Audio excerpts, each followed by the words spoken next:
desert teaches a harsh truth. Life is not about avoiding the storm, but learning how to find water in the rock and shelter in the shadow of a forgotten path.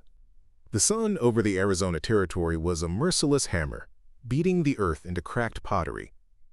It was in this furnace, among the shimmering rocks and thorny sagebrush, that Black Hawk, an Apache warrior, found her. She lay beside the dry ghost of a creek, her calico dress torn, her skin a map of scratches from her flight. Her lips were cracked from a thirst that was close to claiming her. She was a white woman. Yet, in the brief moment she opened her eyes, he saw no fear of him. There was only a profound and bottomless exhaustion that went deeper than the heat and the dust. He knew he could not leave her to the buzzards. Moving with the silent grace of a hunter, Black Hawk unslung his water canteen. He knelt, lifting her head gently. The touch was careful, respectful. Water, cool and life-giving, trickled past her lips. A faint sigh escaped her, the first sound she had made.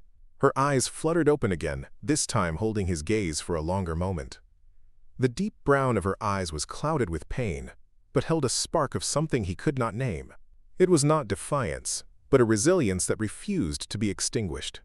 He saw a spirit that had fought hard and lost, but had not yet surrendered completely. When she had gathered a sliver of strength, he carefully lifted her. She was lighter than he expected, almost frail in his arms. He placed her upon his horse, her body slumping against his back as he mounted behind her. He held her steady with one arm, the warmth of her a strange and fragile presence against him. There was no intimacy in the gesture, only a quiet duty. He was a protector, not a captor. He scanned the harsh landscape, his eyes picking up the faint, desperate tracks she had left in the dust. They told a story of stumbling and falling, of a desperate flight from something terrible. He followed the trail for what felt like miles, the sun climbing higher in the stark blue sky. The tracks led him not to a town or a settlement, but to a solitary, miserable ranch huddled against the edge of the desert. The wood of the small cabin was bleached and splintered, the fence around it broken and collapsing. It was a place of deep neglect, a homestead that had given up all hope of thriving. A sense of foreboding settled over him as he guided his horse toward the silent cabin. He knew that whatever she had been running from, its roots were buried here in this desolate patch of earth. A man emerged from the cabin, tall and gaunt, with eyes that burned with a feverish light. It was Jonathan Holt, the girl's father. He saw his daughter, Amelia, alive but held by an Apache warrior, and no joy touched his face. Instead, his features twisted into a mask of grim disgust. "So, you have returned," he rasped, his voice as dry as the dust at his feet. He did not look at her with love, but with the cold appraisal of a judge. The air grew thick, with a tension that was sharper than the desert heat. Amelia flinched, not from her wounds, but from the chilling coldness in her own father's gaze. "She is disgraced," Jonathan Holt declared, his words sharp and final. He stared at Amelia as if she were a stranger, a stain upon his house. Wandering who knows where, allowing herself to be touched by a heathen. "She is no longer of my house. She is dead to me." Black Hawk, whose English was clean and sharp from years at a mission school, remained silent, a stone-faced witness to this cruel rejection. Amelia, summoning her last reserves of strength, could only stare at her father, her expression a canvas of pain and utter disbelief. The man who should have welcomed her home was casting her out. "Take her," Jonathan spat, waving a dismissive hand. "She is not worth the trouble she causes." His eyes fell upon an old rusted rifle leaning against the cabin door. It was a relic, more rust than steel, utterly useless as a weapon. He grabbed it and thrust it toward Black Hawk. "Here, take this for your efforts, a reward for returning something I no longer want." The offer was not a payment, it was an insult, a final, damning statement of his daughter's worth in his eyes. It was a gesture of profound and unforgivable contempt, meant to sever the final bond between them. Black Hawk took the worthless firearm. He felt its dead weight in his hand, a heavy symbol of a father's broken heart and cold disdain. He was not a buyer taking possession of property, but a witness to an act of profound cruelty. He looked from the father's burning eyes to the daughter's broken expression. He had brought her home expecting relief, perhaps even gratitude. Instead, he had delivered her to a final, brutal judgment. Without another word, he turned his horse, Amelia a silent weight behind him, and rode away from the hopeless ranch, leaving the man to his righteous solitude. Black Hawk's return to the Apache camp with a white woman draped across his horse sent a ripple of murmurs through the community. Children stopped their games to stare, and women paused in their work, their expressions a mixture of curiosity and suspicion. The air, usually filled with the sounds of daily life, grew quiet and watchful. He rode directly to the center of the camp, to the lodge of his father, the chief. He knew this act of mercy would require explanation. He knew he had brought not just a person, but a complication, into the heart of his people's world. His father, Chief Graybear, was a man whose wisdom was etched into the deep lines of his face.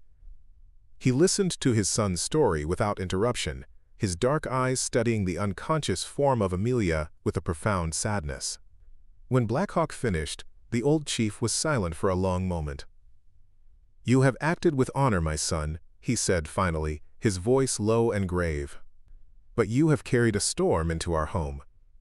Her world and ours are like oil and water. They do not mix easily." He saw the future, a path now fraught with new and uncertain dangers for his people. Not all shared the chief's calm acceptance. A young warrior named Swift River, known for his fiery temper and deep-seated hatred of the white settlers, stepped forward. "This is a mistake," he shouted, his voice echoing in the evening quiet. "She will bring nothing but sorrow. Her place is not here. The white men take our lands. They kill the buffalo, and you bring one of them into our heart." His hand rested on the handle of his knife, his body coiled with aggression. The other young warriors murmured in agreement, their faces hard and unforgiving. Graybear raised a hand, a simple gesture that carried immense authority. Swift River fell silent, though his eyes still burned with defiant anger. The chief's gaze swept over the gathered crowd, firm and unwavering. "The woman is weak and has been cast out by her own. We are Apache. We do not leave the helpless to die," he declared, his word ringing with the force of law. "She will remain under my protection, and the protection of my son." He turned his back. The matter settled. Amelia was safe for now, but she was a spark in a lodge full of dry timber. In the days that followed, under the care of the Apache, Amelia slowly began to heal. Rejected by her own father, she found a quiet acceptance among these strangers. The chief's wife, Morning Star, a woman with kind eyes and the gentle hands of a healer, took Amelia under her wing. She tended to her wounds with poultices of herbs and soothed her spirit with a calm, steady presence. Amelia, who had only known the harsh judgment of her father, was bewildered by this unconditional kindness. She began to see that humanity was not defined by the color of one's skin. Morning Star began to teach Amelia the ways of the tribe.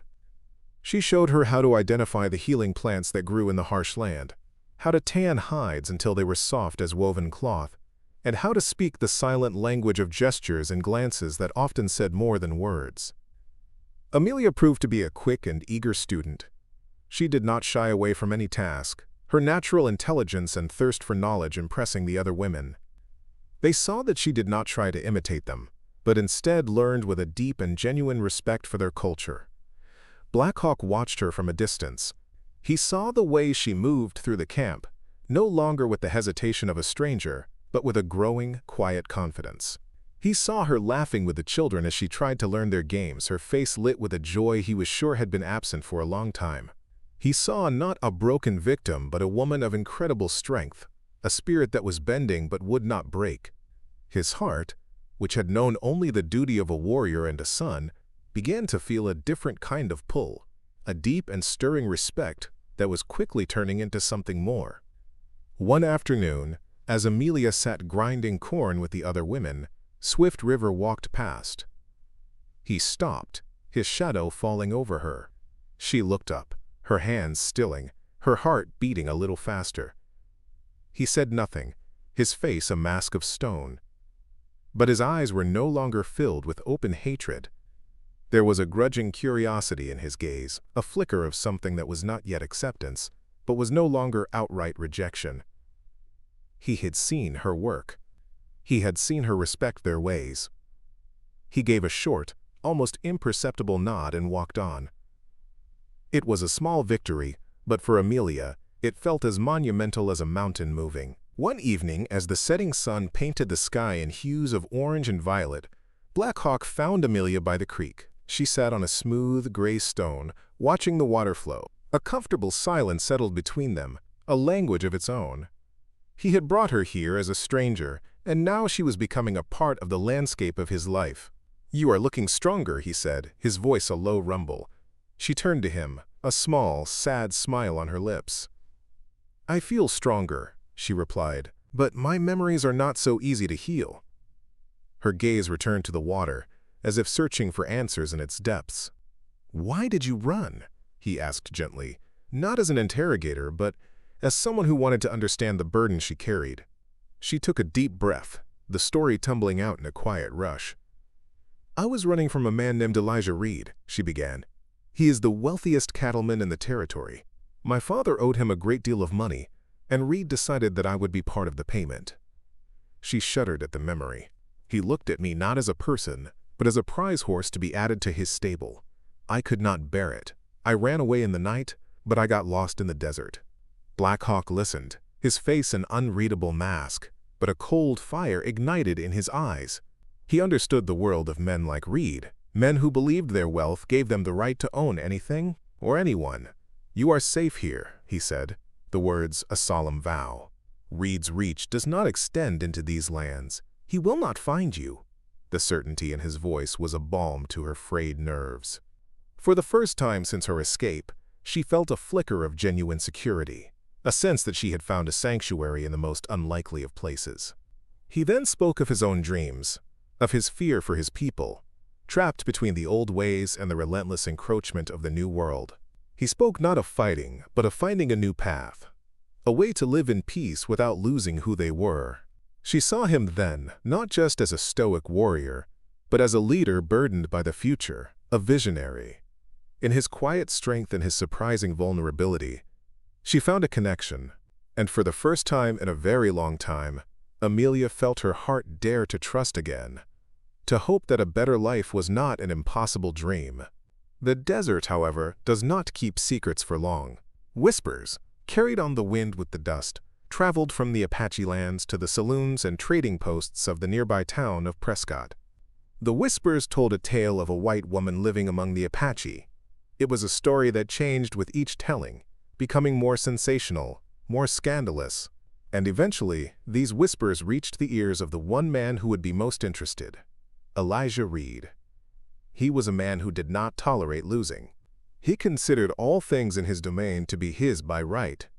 Reed, a man whose presence filled any room with arrogance and menace, saw Amelia's escape not as a matter of a broken deal, but as a deep personal insult. The thought of her choosing a life among what he called savages over a life with him was a challenge to his authority that he could not abide. He was a man of power and influence, and he intended to use it. His pride, more than any sense of loss, demanded that she be brought back. She was a possession that had strayed, and he was determined to reclaim his property. He rode into Prescott and went straight to the office of the local lawman, Marshal Dobbs. Dobbs was a man whose will was as weak as his love for an easy coin was strong. Reed, with a heavy pouch of gold and a carefully crafted story, painted a lurid picture for the marshal. He spoke of a poor, innocent girl abducted by bloodthirsty heathens, a Christian soul in desperate need of rescue from a terrible fate. "We must save her, Marshal," Reed said, his voice dripping with false piety. "It is our duty as civilized men." Marshal Dobbs, his palm heavy with Reed's gold, readily agreed. The story of a heroic rescue would look good for him, and the reward was substantial. He began to assemble a posse, a rough collection of townsmen, and hired guns more interested in adventure and Reed's pay than in any true justice. They were not rescuers. They were a mob with a badge of legitimacy. As they prepared their horses and checked their firearms, the mission's purpose twisted from a rescue into a punitive expedition, fueled by Reed's vengeful pride and the posse's own prejudices. The posse, with Elijah Reed riding at its head, thundered toward the Apache camp. Kicking up a cloud of dust that announced their hostile intent, they stopped at the edge of the settlement, a line of armed men facing the quiet lodges. "In the name of the law!" Marshal Dobbs shouted, his voice trying to project an authority he did not truly possess. "We know you are holding a white woman, Release her to us at once." His words hung in the air, an open challenge. Apache warriors began to emerge from their lodges, their faces grim, their hands close to their weapons. Chief Graybear stepped forward, his posture calm and regal despite the threat. He stood alone between the posse and his people. "The woman you seek is not a prisoner," the old chief replied, his voice steady and clear. "She is a guest of our tribe. She is here by her own choice." Elijah Reed spurred his horse forward, laughing a coarse, ugly sound. "A guest? Do not make me laugh, old man. She ran away from me. I have come to collect my property." His declaration, filled with arrogance, stripped away all pretense of a lawful rescue. At that moment, Amelia emerged from behind a teepee. She was not the frightened, broken girl they expected to find. She wore a simple doeskin dress that Morningstar had made for her. Her dark hair was neatly braided, and her chin was held high. Her eyes, fixed on Reed, were clear and fearless. "I am nobody's property, Mr. Reed," she said, her voice ringing with a strength that stunned the men into silence. "I made my choice. My place is here." She took her stand not behind the warriors, but beside them, a full member of their circle. Seeing her standing there, healthy and defiant, next to Blackhawk, sent Reed into a black rage. This was the ultimate humiliation. She had not only rejected him, she had thrived without him. His carefully constructed image of a helpless victim was shattered by the reality of this strong, self-possessed woman. All his composure vanished, replaced by a raw, violent fury. The mask of the civilized man fell away, revealing the savage underneath. "You hear that, boys?" he sneered to his men. "The savage has taught her to talk back." "Take her!" Reed roared, his voice cracking with fury. He spurred his horse forward, and his men, sensing their leader's rage, followed suit. The tense standoff erupted into chaos. Warriors who had been holding back now met the charge, moving with a fluid and deadly purpose. The air filled with the sounds of battle, the shouts of men, and the sharp reports of firearms. It was not a battle of armies, but a desperate, close-quarters struggle for survival. The Apache fought to defend their homes, their families, and the woman they had chosen to protect. Swift River, who had once viewed Amelia with such suspicion, fought with the ferocity of a cornered wolf. He saw not a white woman's conflict, but a direct assault on his people. His long-held hatred for the encroaching settlers found its voice in the fury of the fight. He moved through the chaos, a whirlwind of motion, his every action aimed at driving the invaders from their lands. He was no longer fighting against Amelia's presence. He was fighting for the sovereignty of his entire tribe, a cause she had inadvertently come to represent. In the swirling confusion, one of Reed's men leveled his revolver at an exposed Blackhawk. Swift River saw the danger from the corner of his eye. Without a second's hesitation, he threw himself forward, shoving Blackhawk out of the line of fire. A shot rang out, and Swift River cried out, stumbling back with a dark stain spreading across his shoulder. He had taken the bullet meant for his rival. The sight of his sacrifice rallied the other warriors, who fought with renewed determination, quickly overwhelming the disorganized posse and forcing them into a panicked retreat. Elijah Reed, his face a mask of disbelief and fury at the rout, was the last to flee. "This is not over," he screamed over his shoulder, his threat lost in the dust of his retreat. "I will burn you all from the face of this earth." The camp was victorious, but the cost was high. Swift River lay on the ground, bleeding, his breath coming in shallow gasps. Blackhawk knelt beside him, the animosity between them forgotten, replaced by a shared understanding of the terrible price of the fight. He knew Reed's threat was not an empty one. The worst was yet to come. As the warriors tended to their own, Amelia rushed to Swift River's side. The other women were hesitant, but Amelia did not pause. Using the knowledge Morningstar had so patiently taught her, she took charge of treating the wounded warrior. She worked with a focused calm, her hands steady as she cleaned the wound and prepared a poultice of powerful herbs to fight off infection. Her movements were efficient and sure, the actions of a person who knew exactly what needed to be done. She was no longer a guest, She was a vital part of the tribe's survival. Swift River watched her through a haze of pain. His long-held animosity and suspicion melted away, replaced by a dawning respect. This white woman, the one he had wanted to cast out, had not only stood with them but was now working tirelessly to save his life. She had shown more courage and honor than the so-called civilized men who had attacked them. When the worst of the pain subsided and the bleeding was controlled, he looked at her, his dark eyes clear. "You have the heart of a warrior, white woman," he whispered. It was the highest praise he could offer. That single act, and his public acknowledgement of it, shattered the last remnants of distrust in the camp. Amelia was no longer the outsider. She had bled with them, fought with them, and healed them. She had earned her place not through submission, but through courage and compassion. She was a daughter of the tribe now, bound to them by shared struggle and mutual respect. The lines of race and custom had blurred, replaced by the stronger bonds of family, forged in the crucible of conflict. That week, under a vast Arizona sky full of stars, Black Hawk and Amelia were joined in a simple ceremony. It was not the union of a buyer and his purchase, but of two free people who had chosen each other. Gray Bear officiated, his words speaking of two rivers flowing together to become one stronger current. As Black Hawk took her hand, he saw not a woman he had rescued, but a partner who had rescued him from a future of solitary duty. She saw a man who had shown her that home was not a place you were born, but a place where you were truly seen and loved. Months passed, and a fragile peace settled over the camp. Amelia's pregnancy became a quiet joy for the entire tribe, a symbol of a future they were all fighting for. She spent her days teaching the Apache children the basics of English, her laughter echoing among the lodges.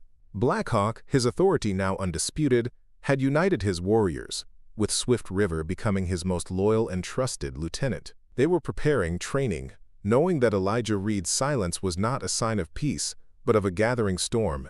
They knew he would return, and return he did. Reed had not gone for the law this time. He had used his fortune to hire a band of ruthless mercenaries, killers who fought for coin, not cause. They attacked in the dead of night, their goal not capture but extermination. They swept into the camp with fire and firearms, expecting to catch the Apache sleeping. But Black Hawk's scouts had been vigilant.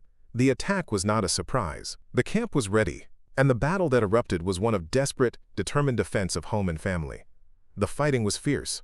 The Apache, united and resolute, used their intimate knowledge of the terrain to their advantage, turning the tide against the larger, better-armed force. In the heart of the battle, Black Hawk finally came face to face with Elijah Reed. There were no words between them, only the cold understanding that this would be their final confrontation. Their duel was short and brutal. Reed, blinded by his all-consuming hatred, fought recklessly.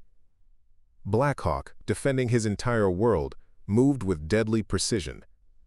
Reed fell, his empire of greed and pride ending in the dust. As the sun rose, casting its first light on the quieted battlefield, the threat was gone forever. The mercenaries, their leader dead, had vanished into the desert. Black Hawk and Amelia stood together, watching the dawn of a new day.